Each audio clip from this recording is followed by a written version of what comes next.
Täna võidakse teha ahvatlevaid pakkumisi ning sinu ülesanne on aru saada, kas see on kuld, mis hiilgab, või on see kassikuld. Sulle tulevad sellised teemad sisse, millega sa pead tõsiselt tööd tegema selleks, et aru saada, kas need on sinu jaoks vajalikud või keegi üritab sind lihtsalt ära kasutada. Või sa ise üritad endale midagi maha müüa, midagi sellist, mis tegelikult ei ole sinu jaoks kõige parem.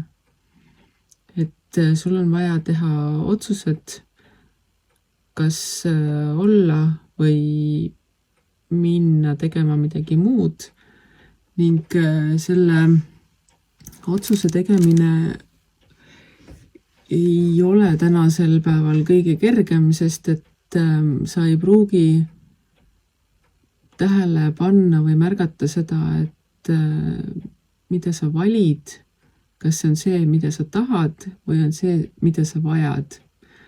Tihti me valime asju, mida me tahame, mitte seda, mida meil on vaja.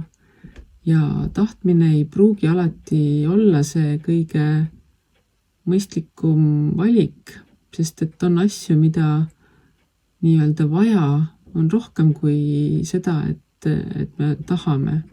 Tahtmine on ego väljendus ning ego tavaliselt tahabki selliseid asju, mis oleksid säravad, läikivad ja pigem väljapoole paistvad ning teiste tähelepanu nii-öelda tõmbavad või nõudvad või tahavad.